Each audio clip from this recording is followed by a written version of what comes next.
CTV colours of life వీక్షకులందరికీ నమస్తే.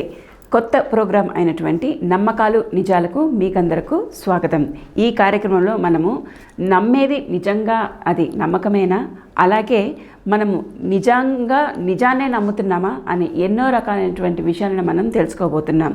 ఇక ఈ క్రమంలో ఇవాళ మనం తెలుసుకోబోయే మొట్టమొదటి అంశం ఏంటంటే కాళ్ళ మట్టుడు గాలి.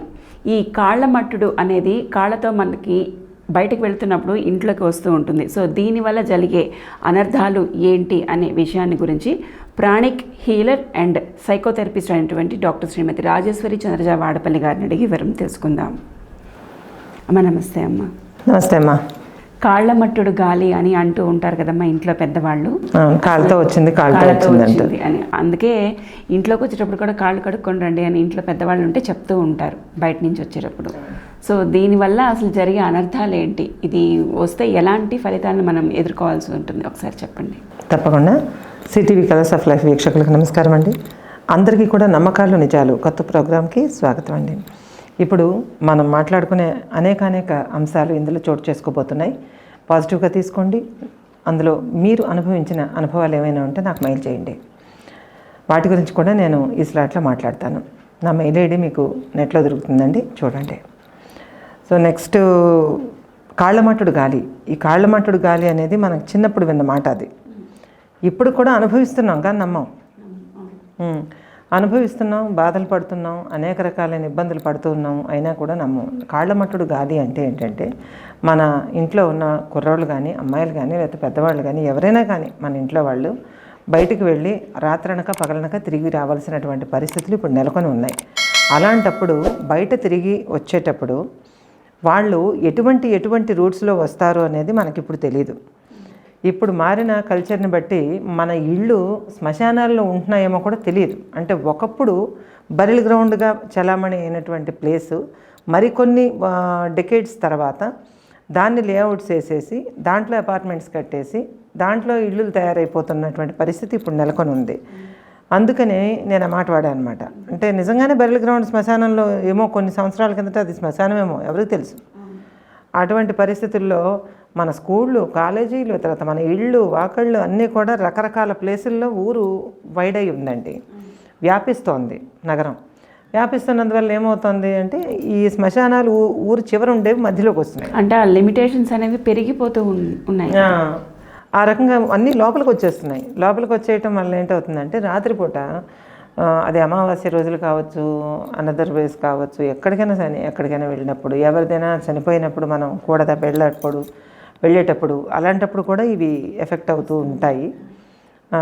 ఎవరైనా మరణించినప్పుడు ఇంట్లో వాళ్ళు కర్టసీ కోసం వెళ్తాం కదండి, వెళ్ళినప్పుడు కూడా శ్మశానం దాకా మగవారు వెళ్తారు, ఆడవారు అయితే వెళ్ళరు. అయినా కానీ వాళ్ళు వెళ్ళి వచ్చేటప్పుడు కావచ్చు, తర్వాత ఇటువంటి సన్నివేశాలు కావచ్చు, బళ్ళ మీద సాయంకాలం వెళ్తూ ఉంటారు కుర్రాళ్ళు, వాళ్ళు వెళ్ళి తిరిగి వస్తున్నప్పుడు కావచ్చు, అనేక రకాలైన ఇబ్బందులు ఉంటాయి, అనేక రకాలైన నెగటివ్ ఫోర్సెస్ ఉంటాయి.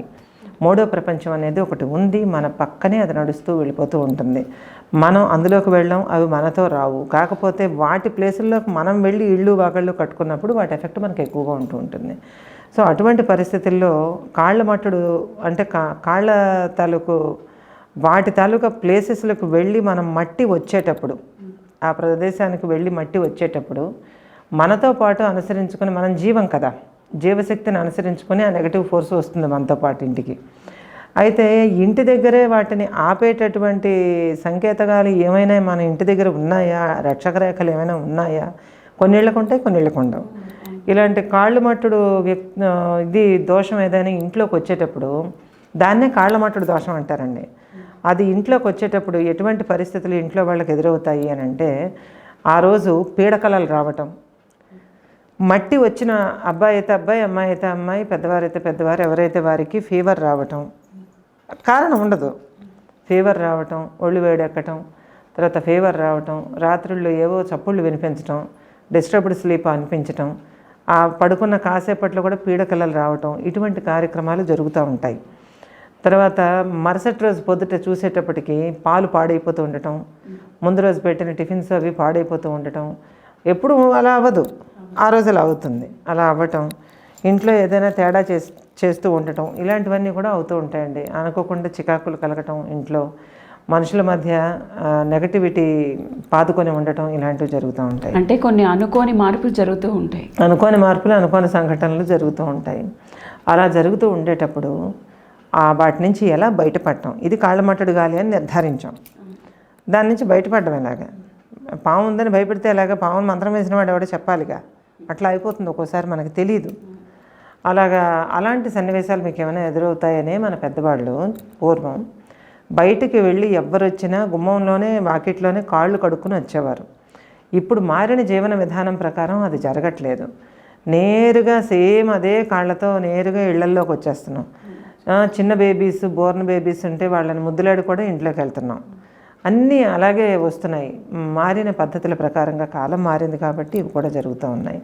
దీనికి ఏమిటి పరిస్థితి అని అంటే, అలాంటి గాలి ఏదైనా మీరు ఎక్స్పీరియన్స్ చేసినప్పుడు, ఇలాంటివి ఏమైనా జరిగినప్పుడు మీరు సింపుల్గా బయటపడే విధానం ఒకటి ఉందండి. అదేంటంటే, పసిపిల్లలు ఎవరైనా ఉంటే కనుక ఇంట్లో వాళ్ళు ముందు ఎఫెక్ట్ అవుతారు కనుక మీరు ఏం చేస్తారంటే, ఒక నల్లజీడి పిక్క తీసుకోండి. నల్లజీడి పిక్కని ఒక మేకుతో గుచ్చండి. అంటే ఫ్రెష్గా ఉన్న నల్లజీడి పిక్క తీసుకోండి. మేకుతో గుచ్చితే నల్లటి లిక్విడ్ వస్తుంది, జీడి.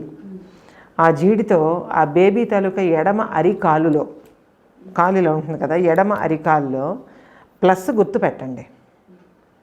ప్లస్ గుర్తు పెట్టండి. వాళ్ళని ఇంకదేం చేయదు.